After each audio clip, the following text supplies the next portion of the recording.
مولانا جلالالدین بلخی نیز در این بابت می‌فرماید که 1000 بار پیاده طواف کعبه کنی قبول حق نشود گر دل بیازاری.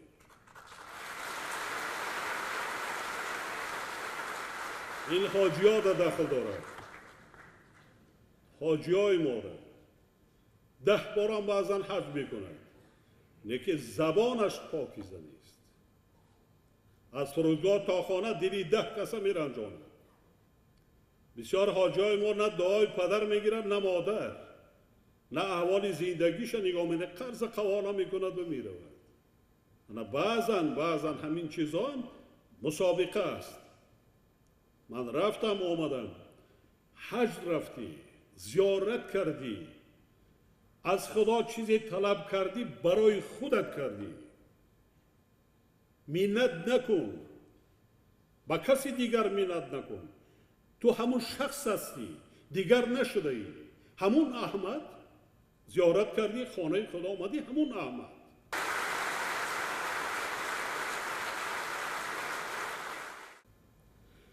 یک گروه معدود زنان و دختران دینداری را نه در باطن بلکه در ظاهر تصور کرده با پوشیدن لباس‌های سیاه و تاریک ارزش‌های فرهنگ ملی ما را پایمال و فضای معنوی جامعه را تیره ساخته ایستادند. حالانکه خدا را با عقل میشناسند و با قلب میپرستند، نه با سر و لباس و سطر و حجاب و سلح و ریش.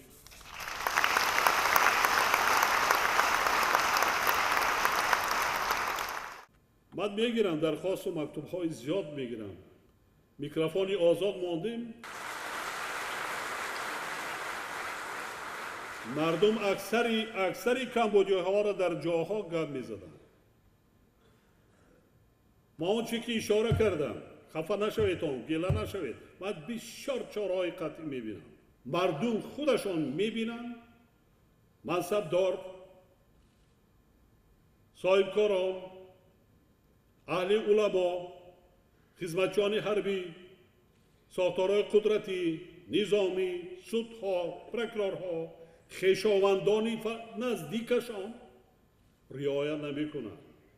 قانون یک قانون است برای همه، برای پرزیدنتم، برای رهبر ولایتم، برای اعضای حکومتم، برای اعضای پارلمانم، برای همه خدمتچی، برای کل شهروندان. دیگر قانون وجود ندارد. شکرانه کنید که رهبر دولت باور کرده انتخاب میکند شما را در این یا آن ولایت و شهر و ناحیه، در این ساختار یا آن ساختار راهبر تعیین میکند که به خلق خدمت کنید. به خلق.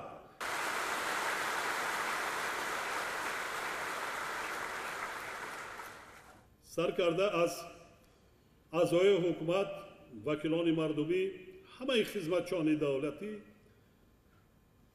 رئیسان شهر و ناحیه ها دیگر، یگان پرسش دیگر نمی شود. اگر خودتان و فرزندانتان قانون را ویران کردید، همون لحظه از تلویزیون ماده 69 را گوش کنید.